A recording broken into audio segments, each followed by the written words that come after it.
सत श्री अकाल टीवी पंजाब देख रहे दर्शकों का स्वागत। मैं हाँ दीपिका खोसला। इस वे दी अहम खबर तुहाडे नाल सांझी कर रहे हैं। लोक सभा चोणां दे मद्देनज़र सियासत गरमाउंदी हुई नज़र आ रही है और अगर गल श्रोमणी अकाली दल की कीती जावे तो श्रोमणी अकाली दल दे वल्लों बसपा दे नाल ही गठजोड़ अगे रखण दीआं चर्चावां जो ने वो छिड़ियां होईयां ने। और तुहानूं दस दईए ये चर्चा इसलिए छिड़ी क्योंकि कुछ ही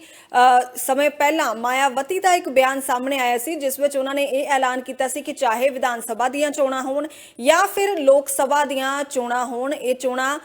बसपा जो है वो अपने बलबूते दे उत्ते लड़ेगी, वो किसी पार्टी दे नाल गठजोड़ नहीं करेगी। लेकिन पंजाब की गल करिए तो पंजाब दे विच 2022 दी विधान सभा चोणां बसपा और अकाली दल दे वल्लों मिल के लड़ियां गईयां सन और ये गठजोड़ टुटेगा या बचेगा इस नूं लैके कई तरह के सवाल जो ने मायावती के बयान तो बाद खड़े हो गए सन। पर उस तो बाद तुहानूं दस दईए कि बीते दिन ही हरसिमरत कौर बादल और सुखबीर बादल दे वल्लों मायावती दे नाल उसदे दरबार दे विच मुलाकात की जाती है। बकायदा लंच जो है ये पति पत्नी दे वल्लों मायावती दे नाल कीता जांदा है और सियासी मामलिਆਂ दे उत्ते चर्चावां भी हुंदियां ने और खास तौर ते जिक्र हुंदा है गठजोड़ दा कि ये गठजोड़ जो है वो अगे भी बनिया रहना चाहिदा है। तां तुहानूं दस दईए कि इस मीटिंग तो बाद ये फैसला लिया जाता है कि होर किसी पार्टी दे नाल होर किसी सूबे दे विच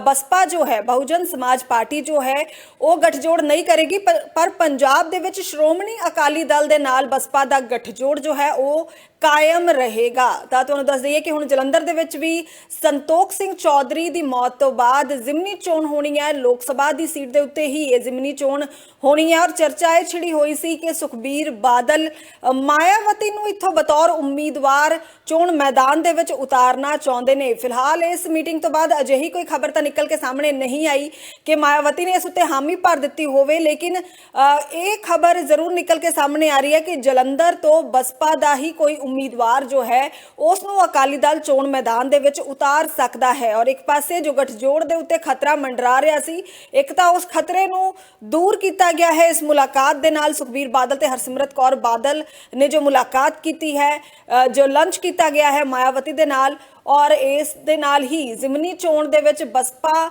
दा उम्मीदवार उतारन की चर्चा भी छिड़ गई है। और तुहानूं दस दईए कि मायावती दे वल्लों इस मुलाकात तो बाद एक 3 ट्वीट भी किए गए हैं। असीं तुहानूं ट्वीट भी दिखा दिंने आ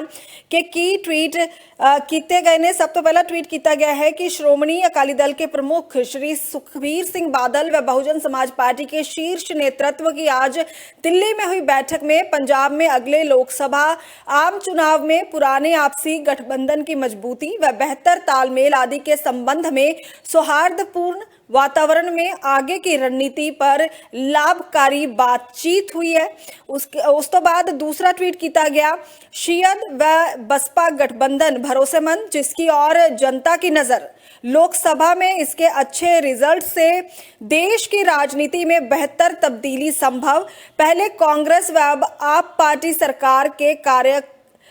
कार्यकलापों व वादा खिलाफी आदि से जनता दुखी। भाजपा की जुगाड़ वाली नेगेटिव राजनीति भी लोगों को नापसंद। और उस तो बाद तीसरा ट्वीट किया गया है कि श्रोमणी अकाली दल के संरक्षक व पंजाब के पूर्व सीएम श्री प्रकाश सिंह बादल जी की अच्छी सेहत के साथ उनकी लंबी उम्र की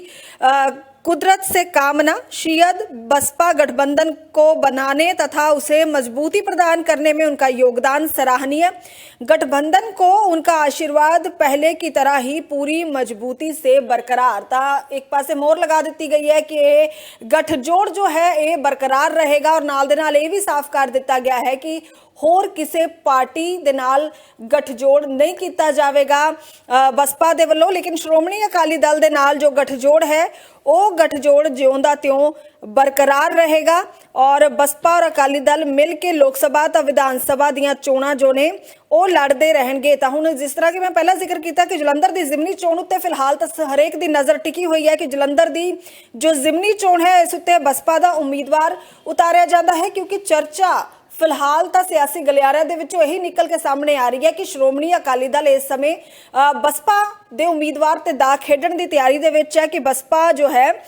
ਉਸ ਦਾ ਹੀ ਉਮੀਦਵਾਰ ਮੈਦਾਨ ਦੇ ਵਿੱਚ ਉਤਾਰਿਆ ਜਾਵੇ ਔਰ ਐਸੀ ਵੋਟ ਨੂੰ ਪ੍ਰਭਾਵਿਤ ਕਰਨ ਦੇ ਲਈ ਹੀ ਬਸਪਾ ਦਾ ਸਹਿਯੋਗ ਇੱਥੇ ਅਕਾਲੀ ਦਲ ਦੇ ਵੱਲੋਂ ਮੰਗਿਆ ਜਾ ਰਿਹਾ ਹੈ। ਔਰ ਤੁਹਾਨੂੰ ਦੱਸ ਦਈਏ ਕਿ ਮਾਇਆਵਤੀ ਨੇ ਵੀ ਇਹ ਸਪਸ਼ਟ ਕੀਤਾ ਹੈ ਕਿ ਉਹ ਵੀ ਪੂਰੀ ਕੋਸ਼ਿਸ਼ ਕਰਨਗੇ ਔਰ ਪੂਰਾ ਜ਼ੋਰ ਬਸਪਾ ਦੇ ਵੱਲੋਂ ਵੀ ਲਗਾਇਆ ਜਾਵੇਗਾ ਕਿ ਜੋ ਬਸਪਾ ਦਾ ਵੋਟ ਬੈਂਕ ਹੈ ਉਹ ਇਸ ਗਠਜੋੜ ਦੇ ਪੱਖ ਦੇ ਵਿੱਚ ਹੀ ਭੁਗਤੇ ਤਾਂ ਕਿ ਨਤੀਜੇ ਜੋ ਨੇ ਉਹ ਸਾਰਥਕ ਨਤੀਜੇ ਦੇਖਣ ਨੂੰ ਮਿਲ ਸਕਣ। ਤੇ ਫਿਲਹਾਲ ਕਹਿ ਸਕਦੇ ਆ ਕਿ ਸ਼੍ਰੋਮਣੀ ਅਕਾਲੀ ਦਲ ਲਈ ਕਿਤੇ ਨਾ ਕਿਤੇ ਇਹ ਰਾਹਤ ਜ਼ਰੂਰ ਉਹਨਾਂ ਨੂੰ ਮਿਲੀ ਹੋਏਗੀ ਕਿਉਂਕਿ ਇਕੱਲੇ ਇਸ ਸਮੇਂ ਪੰਜਾਬ ਦੇ ਵਿੱਚ ਚੋਣ ਲੜਨਾ ਉਹਨਾਂ ਕਾਰਗਰ ਸਿੱਧ ਨਹੀਂ ਹੁੰਦਾ ਸ਼੍ਰੋਮਣੀ ਅਕਾਲੀ ਦਲ ਲਈ ਜਿੰਨਾ ਕਿ ਬਸਪਾ ਦੇ ਨਾਲ ਮਿਲ ਕੇ ਲੜਨਾ ਇਸ ਸਮੇਂ ਉਹਨਾਂ ਦੇ ਲਈ ਜ਼ਰੂਰੀ ਹੋਇਆ ਹੈ ਕਿਉਂਕਿ ਸੰਗਰੂਰ ਜ਼ਿਮਨੀ ਚੋਣ ਵੀ ਹਾਰਿਆ ਸ਼੍ਰੋਮਣੀ ਅਕਾਲੀ ਦਲ ਵਿਧਾਨ ਸਭਾ ਚੋਣਾਂ ਦੇ ਵਿੱਚ 3 ਸੀਟਾਂ ਤੱਕ ਸਿਮਟ ਕੇ ਰਹਿ ਗਿਆ ਹੈ ਔਰ ਉਸ ਤੋਂ ਬਾਅਦ ਹੁਣ ਹਰੇਕ ਚੋਣ ਵੈਸੇ ਤਾਂ ਸ਼੍ਰੋਮਣੀ ਅਕਾਲੀ ਦਲ ਦੇ ਲਈ ਇਸ ਸਮੇਂ ਵਕਾਰ ਦਾ ਸਵਾਲ ਬਣੀ ਹੋਈ ਹੈ ਚਾਹੇ ਉਹ ਜ਼ਿਮਨੀ ਚੋਣ ਹੋਵੇ ਜਾਂ ਫਿਰ ਆਉਣ ਵਾਲੀਆਂ ਲੋਕ ਸਭਾ ਦੀਆਂ ਚੋਣਾਂ ਕਿਉਂਕਿ ਨਗਰ ਨਿਗਮ ਚੋਣਾਂ ਵੀ ਉਂਝ ਤਾਂ ਹੋਣੀਆਂ ਨੇ ਪਰ ਉਹਨਾਂ ਨੂੰ ਅਜੇ ਉਸ ਤਰੀਕੇ ਦੇ ਨਾਲ ਨਹੀਂ ਦੇਖਿਆ ਜਾ ਸਕਦਾ ਕਿਉਂਕਿ ਕਿਹਾ ਜਾਂਦਾ ਹੈ ਕਿ ਸੱਤਾ ਧਿਰ ਦੇ ਪੱਖ ਦੇ ਵਿੱਚ ਹੀ ਨਗਰ ਨਿਗਮ ਚੋਣਾਂ ਦੇ ਫੈਸਲੇ ਆਉਂਦੇ ਨੇ ਔਰ ਜਿਸ ਤਰ੍ਹਾਂ ਸਨਮਾਰੀ ਆਮ ਆਦਮੀ ਪਾਰਟੀ ਕਰਦੀ ਨਜ਼ਰ ਆ ਰਹੀ ਹੈ ਕੌਂਸਲਰ ਜੋ ਨੇ ਉਹਨਾਂ ਦੇ ਪੱਖ ਦੇ ਵਿੱਚ ਆ ਰਹੇ ਨੇ ਅਕਾਲੀ ਕਾਂਗਰਸੀ ਕੌਂਸਲਰ